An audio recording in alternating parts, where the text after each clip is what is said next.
Hi అన్న అందరికి. Business లో దిగి ఏది చేయాలి ఏది చేయకూడదు అని చెప్పేసి బేసిక్ ఇంటర్నెట్ నాలెడ్జ్ వరకు అని తీసుకుంటున్నారు. నాటుకోళ్ల పెంపకం అనేది తక్కువ బడ్జెట్ అని చెప్పేసి ఇంకా ఎక్కువ ఇంట్రెస్ట్ చూపిస్తున్నారు. ఇటు వద్దామని చెప్పేసి ఇంటర్నెట్ నాలెడ్జే కాకుండా కొద్దిగా ప్రాక్టికల్ గా మీరు కొన్ని తీసుకొని బేసిక్ గా ప్రాక్టికల్ గా ప్రాక్టీస్ చేసిన తర్వాత మీరు రండి. ఓ బ్రీడ్ పెంచుకుంటాం, ఓ 1000 కోళ్ళు వేస్తాం.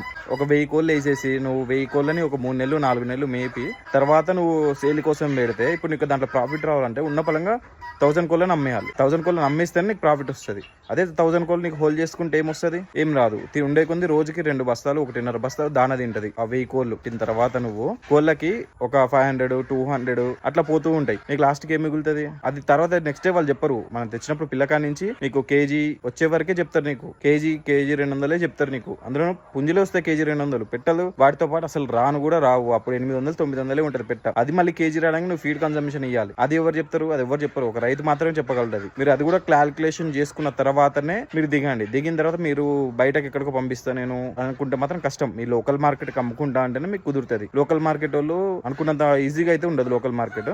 సో చూసుకొని జాగ్రత్తగా దిగండి. Thank you so much.